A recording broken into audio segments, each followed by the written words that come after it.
When you go to the golf course, the person that you brought to the dance is the one that you're stuck with. You're not gonna be able to change your movement patterns on the fly, I promise you this. And I can tell you so many times over, all the examples that I have of students that come in, work with me in person, they start hitting golf balls, they're not hitting it all that well, they're like, okay, Chris, let me show you exactly how I actually swing the golf club. And I'll videotape all these golf swings and I'll put them up on the screen for them side by side, and I say, okay, I want you to tell me the difference between the golf swing where you have 92 different swing thoughts going on versus the golf swing where you've only got 6 swing thoughts going on. And when you look at those golf swings, everybody's always very surprised to see that the golf swings don't look any different. That's right.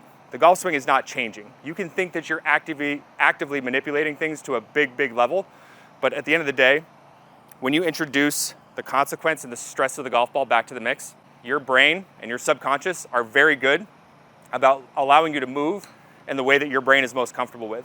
That's right, movement patterns are a real thing, and old movement patterns don't die off. But what I want you to understand is that when you get to the golf course, it's time to play golf. It's not time to play golf swing anymore. You need to have better processes in place that are gonna help you get into a position where you're set up for success. And what we're gonna do here today is we're gonna work on a dynamic trigger that you can all use in your golf swing that's gonna help you get your golf swing started with your lower body properly.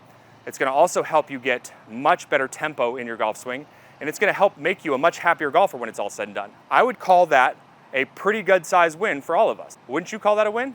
Of course you would. Let's get to work. Okay, so what we're gonna do today is we're gonna work on getting you into the golf shot and getting you to feel a little bit of freedom of movement here. And I want you to be able to start your waggle kind of from the ground up, because a lot of you will get yourselves into a golf shot and get yourself really frozen over the ball, and then you start waggling from your hands and your arms.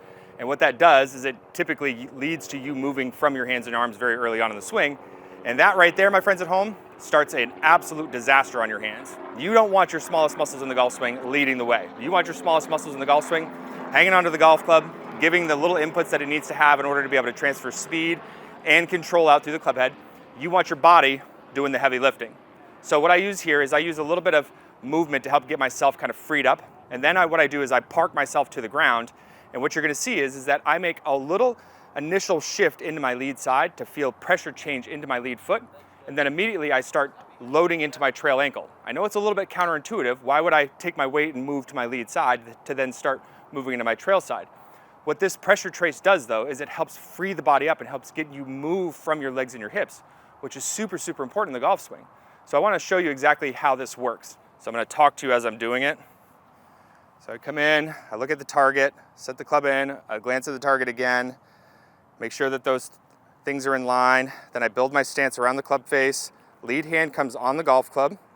Okay, now what I'm doing is I'm just kind of waggling just a little bit. You can see my feet shuffling around. At that same time, I'm really trying to relinquish any sort of tension in my arms and my shoulders. And once I feel that, I give it one last glance at the target. My club will come down and behind the ball, and I make a little tiny pressure shift into my lead side.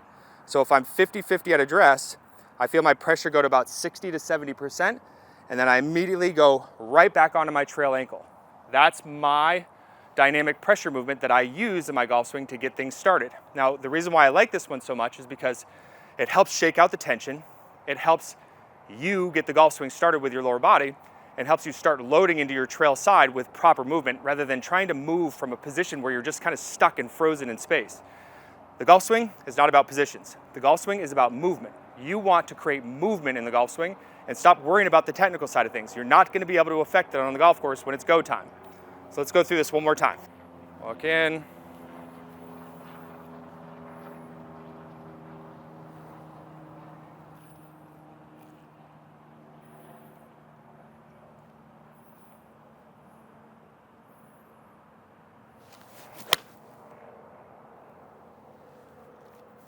When you get to the golf course, it's time to play golf, okay, unless you're there to practice. Get a good buttoned up pre-shot routine and make sure when you're over the golf ball, you're not getting yourself frozen.